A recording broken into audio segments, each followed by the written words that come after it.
Polémico empate con el Liverpool. Everton suma ya 13 de 15 puntos posibles en lo que va de la Premier League. Realmente ha tenido muy buenos resultados y para nosotros puede llegar a ser la sorpresa.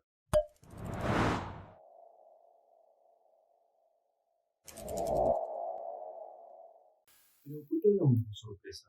Bien, primero tenemos que remontarnos a diciembre del año pasado, donde se culminó la llegada de Carlo Ancelotti, gran entrenador, histórico entrenador que ha ganado Champions con el Milan, con el Real Madrid, ha dirigido Bayern Múnich, PSG, Chelsea, Napoli, que fue el club del que se fue luego de un par de problemas con De Laurentiis.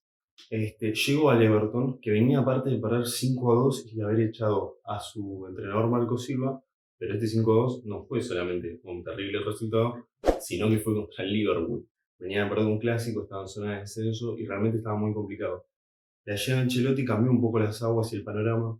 El Everton se recuperó, terminó mitad de tabla, mejoró muchísimo con Ancelotti y daba las esperanzas de que esta temporada podía, por lo menos, tener un arranque interesante. Creo que nadie pensaba que el arranque podía ser así. Ganó 4 de 5 partidos, empató recién en el día de hoy con el Liverpool, un 2-2 bastante polémico, ¿no? Ahí con el tema del VAR sobre el final. Pero la realidad es que ese partido hoy no es en lo que nos vamos a enfocar. Primero entonces la parte ofensiva, vamos a arrancar por ahí y después Facu nos va a contar un poquito del tema de la defensa. Pero bueno, fundamental, ni hablar la llegada de James Rodríguez. James le cambió muchísimo la cara ofensiva al equipo, se convirtió en esa especie de enlace entre los delanteros y el mediocampo, tal vez algo que le faltaba en momentos anteriores o que quien estaba no había podido cumplir el rol de la mejor manera. Con la llegada de James esto cambió muchísimo y le permitió al Everton tener bueno, mucha más cantidad de goles. Hoy en día es uno de los equipos más goleadores de la Premier. Eh, James, bueno, ya ha marcado, realmente tuvo unos arranques espectaculares, muchas asistencias, ya muchos goles, realmente arrancó de una manera espectacular. Por otro lado, tenemos los que ya estaban tal vez, como Richarlison. Richarlison hoy no está jugando, capaz al principio, o incluso más, la temporada pasada con Marco Silva había jugado de 9 o de media punta, ¿no? Hoy en día está recostado por la derecha, donde aporta bastante, tira buenos centros, pero sin embargo sigue llegando al área, tiene esa llegada al área natural y también puede aportar del gol. No ha marcado tanto, pero ha tenido algún que otro gol que no ha sido decisivo, pero confiamos en que a futuro Richarlison pueda ser una pieza clave. Creemos que hoy en día lo es y que más adelante se va a convertir en una pieza incluso más importante de lo que es hasta el momento. Luego tenemos el caso de Calvert-Lewin. Calvert-Lewin ha cambiado totalmente la temporada pasada, no había marcado muchos goles, había sido un delantero suplente con muy poca participación en el equipo y en esta temporada es el goleador del equipo, lleva 7 goles en 5 partidos, realmente está siendo espectacular, lo llevó a una convocatoria de la selección inglesa.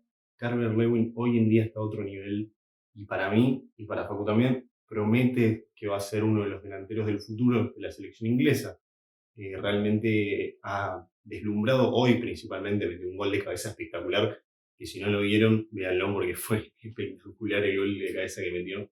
Y realmente es un delantero muy completo, muy buena llegada aérea, muy buena definición y creo yo que le va a dar muchísimo al Everton en esta temporada.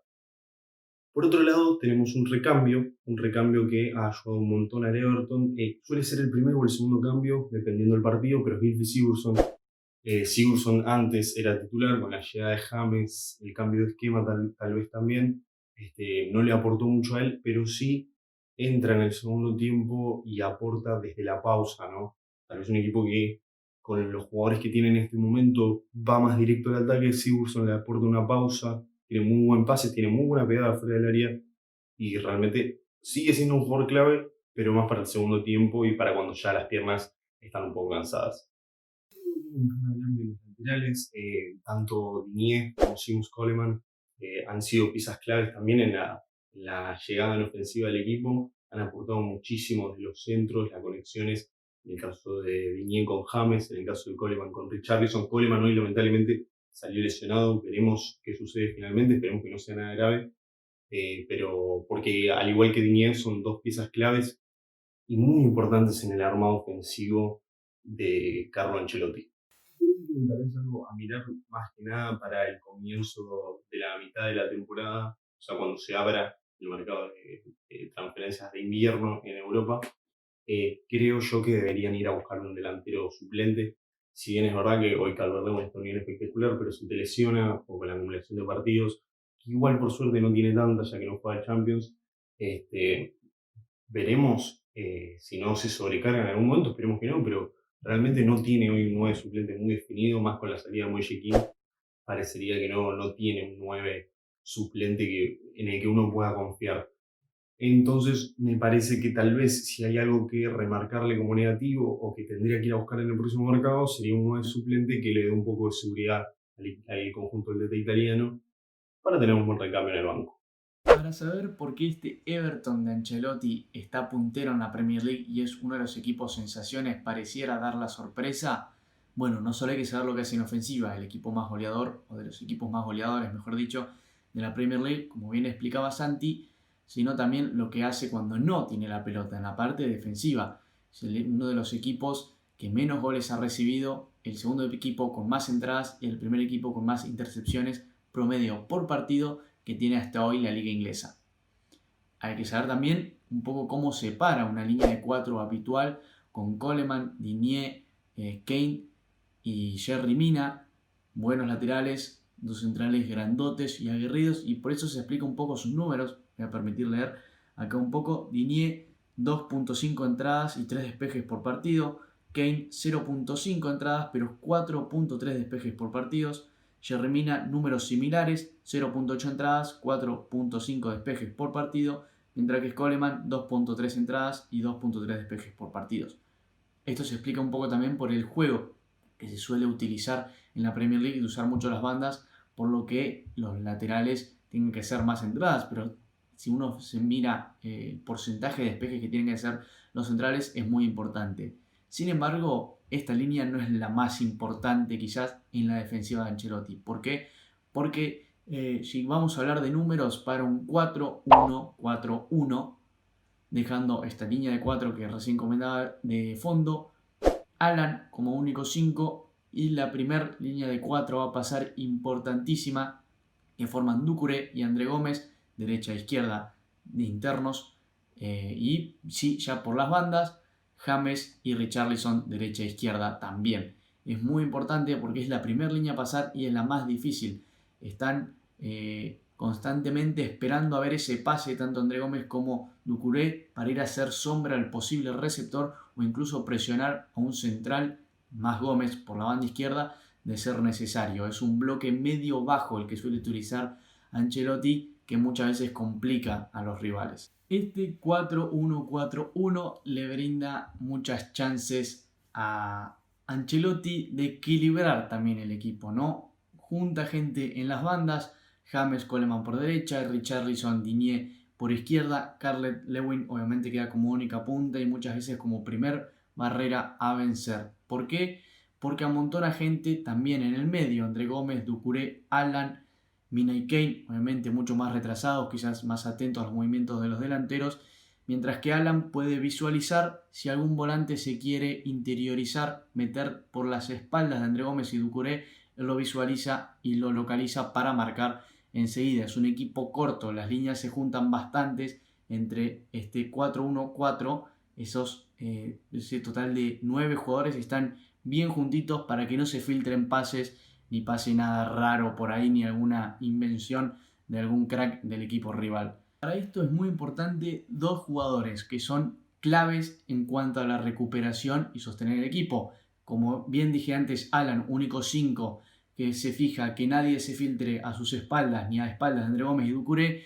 Los otros dos futbolistas muy importantes, integrantes de la mitad de la cancha, son Doucouré y André Gómez. El francés y el portugués son importantísimos. Sobre todo André Gómez a la hora de intercalar con presión alta, acompañar un poco a Calvert-Lewin. André Gómez hace sombra, va enseguida hacia el receptor o posible receptor, tratando de bloquear la salida con pelota que intentan varios equipos.